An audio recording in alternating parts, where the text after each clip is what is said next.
اظہر جاوید صاحب، سب سے پہلے جو اقوام متحدہ نے آج کہہ دیا، بتا دیا دنیا کو ایک بار پھر کہ بھارت کے جھوٹے الزامات تھے پاکستان پہ پہلگام حملے کے حوالے سے. اور ہم تو پہلے ہی جانتے ہیں کہ ایک فالس فلیگ آپریشن تھا. ہم یہ جانتے ہیں کہ اس وقت پاکستان کا پانی روک دیا گیا ہے بھارت کی جانب سے. جھیلم، چناب، نیلم، تینوں دریاؤں میں پانی کی سطح مسلسل کم ہو رہی ہے. آپ کا اوپینین، ہمارے انڈس واٹر کمیشن کا یہ خیال ہے کہ وہ عالمی عدالت سے رجوع کریں گے. آپ کی نظر میں کوئی فائدہ ہوگا اس کا یا نہیں؟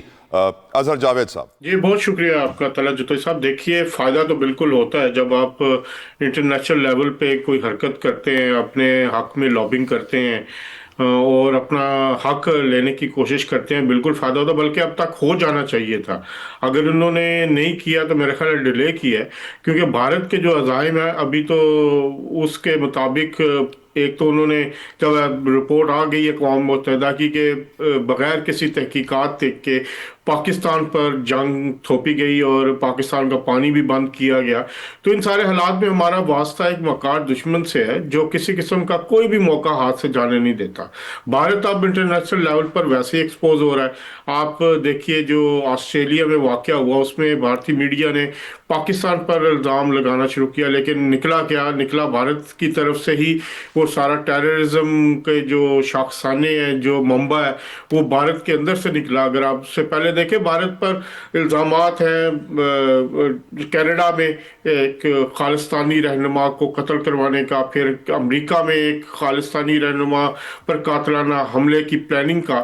تو اس طرح اس وقت رائٹ ٹائم ہے کہ اپنی لابنگ کو تیز کیا جائے بھارت کے خلاف. اور حکومت، میرا خیال ہے جو ایک جنگ جیتی تھی پاکستان نے، اس کے بعد ایک ڈیلیگیشن بھیجا تھا بلاول بھٹو زرداری صاحب کی قیادت میں مختلف ممالک میں، امریکہ، برطانیہ، یورپ کے دیگر، اس کے بعد سے ابھی تک کوئی ہلچل نہیں ہے، اس طرح کی لابنگ دوبارہ نہیں ہوئی. بلکہ یا تو میرا خیال ہے یہ ابھی تک اس طرف دھیان نہیں جا رہا.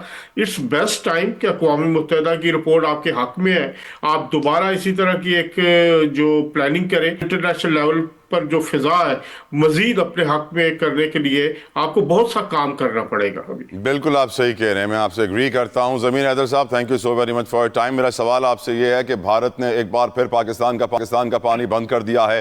اقوام متحدہ نے بتا دیا کہ پہلگام کے اوپر جتنے الزامات بھارت نے پاکستان پہ لگائے سب بے بنیاد جھوٹے تھے، کوئی ثبوت ان کے پاس نہیں تھے.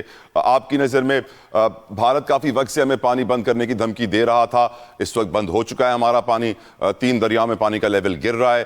کیا ہمارے پاس پلاننگ کی کچھ کمی تھی، اسٹریٹجی کی کچھ کمی تھی کہ we are not prepared for the current situation we are facing? کیونکہ پانی کی شارٹیج سے آپ کو معلوم ہے کتنے سارے مسائل پیدا ہوں گے. ضمیر حیدر صاحب، یور اوپینین. بہت بہت شکریہ. دیکھیں، ایک تو یہ کہ آپ کو یاد ہوگا کہ جب یہ پہلی دفعہ تھریٹ دی تھی انڈیا نے، اور اس کے بعد یونیلیٹرلی انہوں نے جو انڈس ریور سے مطلب جو پیکٹ ہے اس کو انہوں نے ریووک کر دیا یونیلیٹرلی، جو کہ بیسیکلی انٹرنیشنل کنونشن کے تحت وہ کر نہیں سکتے تھے. اور اس وقت بھی پاکستان کی طرف سے یہی جواب دیا گیا تھا کہ اگر آپ پانی بند کریں گے تو اس کو بھی ہم جنگ ہی تصور کریں گے، اور پھر اس کا بھی جس طرح جنگ میں جواب دیا جاتا ہے اسی طرح دیں گے. لیکن having said that، ہمارے پاس انٹرنیشنل فورمز موجود ہیں.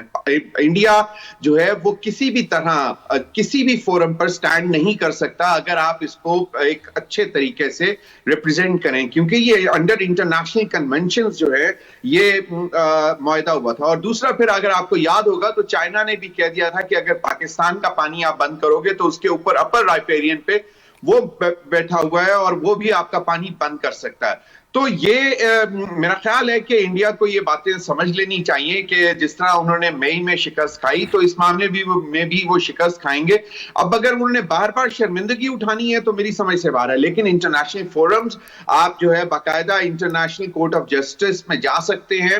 آپ کو جا کے وہاں پہ یہ اپنا کیس بہت سٹرونگلی پلیڈ کرنا چاہیے. انڈر انٹرنیشنل کنونشنز آپ کا رائٹ ہے، بھارت پاکستان کا پانی نہیں روک سکتا. ضمیر صاحب، ہمیں یاد ہے بلاول بھٹو زرداری صاحب کی سٹیٹمنٹ کہ اگر ہمارا پانی بند کیا تو ان نہروں میں خون بہے گا. پھر ہمارا پانی اس وقت بند کیا ہوا ہے، ہم دیکھ رہے ہیں، مانیٹرز ہمیں بتا رہے ہیں اس وقت کہ تینوں دریاؤں میں پانی کا لیول بہت سپیڈ سے گر رہا ہے. What can we do right now کہ ہم فوراً سے پانی کھلوا سکیں، یا پھر وہ پانی جمع کر کے چھوڑیں گے تاکہ سیلابی صورتحال ہو؟ نہیں، یہ دیکھیں، اب